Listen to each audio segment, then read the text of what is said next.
Yeah. So we set up the phase 2 in parallel with the phase 3, which is an unusual approach, so we can really evaluate the performance on these new biomarkers that have been emerging. So we always, even with the predecessor molecule that became ALZ-801, we had effect on the volumetrics, volume protection. So we wanted to measure the brain volume and the shrinkage, but we also, and most importantly, wanted to measure the phosphorylated tau, p-tau, because again, that's incredibly, we have a tool that can, in a person, take it from the blood, and you can measure how the brain degenerates, because once the amyloid oligomers injure or the neurons, the brain cells, they start to phosphorylate. That means adding phosphorus to the cytoskeletal protein called tau, and it forms this p-tau and these different isoforms. And if the neuron dies, it's released into the cerebrospinal fluid, and then it actually flows into the plasma, and then you can measure it. So it's incredible that we have a tool that we can measure the brain neurodegeneration. And in fact, for the phase 2, we did enroll the patients based on certain levels of these CSF. Actually, we looked at CSF p-tau and A beta. So the primary endpoint for this study, which was enrolling homozygous but also heterozygous patients, so both is one or two alleles, it was over 80 patients, 84 patients we enrolled, followed them for 2 years. The primary endpoint has been the plasma p-tau. So the levels, and again, it would normally you should not have almost any p-tau in the plasma because your brain should not degenerate. And if it goes up, that's actually the sign of the brain neurodegeneration. So you want to decrease. So we have seen between 30 and 40% decrease through the treatment period. This very early effect, meaning that, again, to me, it's amazing that actually this drug can have such a quick effect on the brain, process. That means that, what we call the fire, the toxic oligomers, it's still very active this late in the disease. So the first thing was very quick drop of the p-tau. We also saw, which is very interesting, we saw decrease in the most toxic molecule of A beta 42, which is and again, I mean, it's a kind of interesting because you almost kind of can follow the outflow of the A beta 42, from the brain, right? So it kind of increases in plasma and then went down. So you kind of reestablish the new homeostatic basis.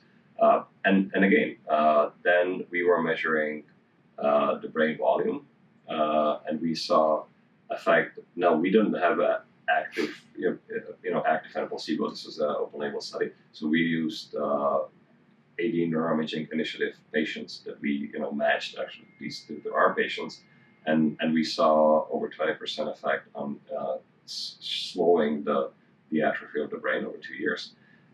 And then for me, what was the most compelling? So we did a number of cognitive tests, which showed stabilization over 2 years, which is unheard of. These patients really are kind of at the brink when they start quickly deteriorate. So we saw stabilization, but it was the most compelling for me that on these different cognitive tests and functional tests, we see that the structures that supported function, like hippocampus, is important for learning and memory. So we saw the memory test correlating in these individual patients very highly to the point, 456, which is very high, correlation coefficient, very high statistical significance, number of zeros. That they actually correlate with those specific functions. So we basically can say that the functional test that evaluates, or the test that evaluates certain structure, brain structure, correlates very strongly within each of the patients.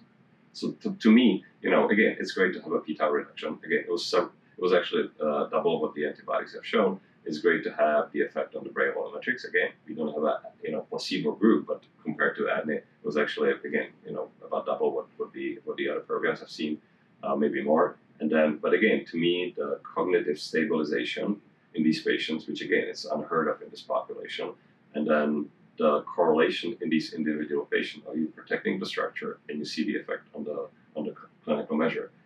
To me, has been kind of the main takeaway for me. Now, again, the cardinal experiment is always placebo-controlled phase 3 study, and this is what we're now, we're expecting soon. So the goal, and from the very beginning, we wanted to go after the most aggressive patient population, which are the patients with these two copies of the ApoE4 gene.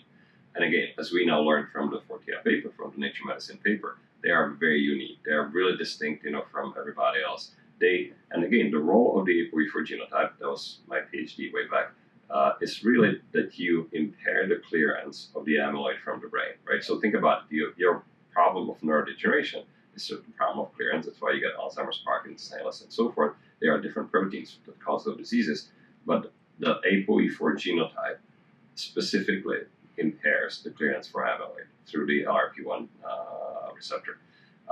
And the patients, that's why the patients with the 2 copies, as we just heard from the Nature Medicine paper, they all will have the brain pathology by the time they reach 65 years, and most of them will have the terminal disease, the clinical disease. Now, we wanted to focus on this population because also with our previous data, we saw the strongest effect. So we wanted to treat this patient first. Now, I think it's important to understand that the Alzheimer's disease is the same in all these other populations, meaning whether you have ApoE4 gene or not, it still happens. It just happens later. The only thing, this is the seminal paper from Alan Roses from Duke, is that if you look at the Kaplan-Meier survivor curves, when you actually get the disease, if you look at the age. So, everybody will get it, feel it long enough.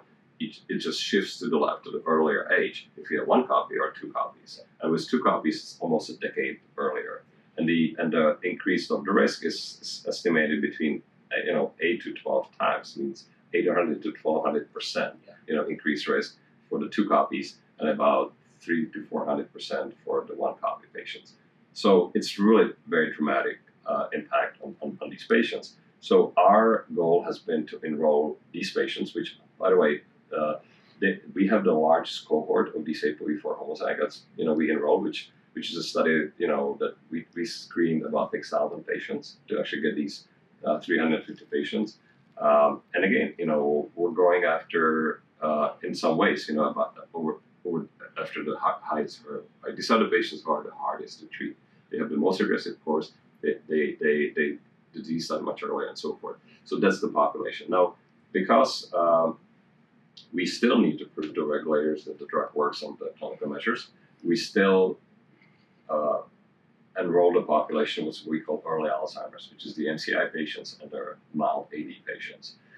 So this is the first, stage of the terminal stage, right? First actual period of the terminal stage before they become moderate and severe Alzheimer's and so forth. So this is the population. Again, it's a placebo-controlled study, and we're looking. The main outcome is the clinical measures, because we need to prove to the regulatory bodies that there's a positive effect and statistically significant effect on the clinical measures. The primary is ADAS-Cog, and the secondaries are the functional measures, the CDR sum of boxes, and the instrumental activities of daily living, IDLs. We will look at the volumetrics, at the hippocampal volume, and we obviously will look at the other biomarkers as well. We had all the patients in both of these studies saying we want to stay on the drug, and again, it's obvious, right?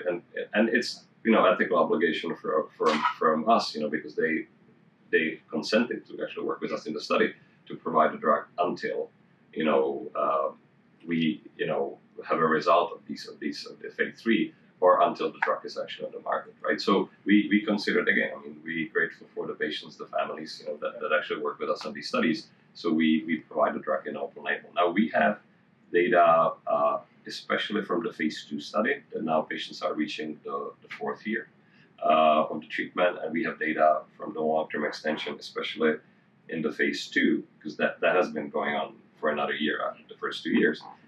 That really shows still the stabilization, which really, to me, as a clinician, right, these patients never stay stable. It's relentlessly progressive, and they worsen. So the fact that we can keep them and they want to continue, right? We have very high, almost everybody actually kind of continue in these studies that they want to stay in.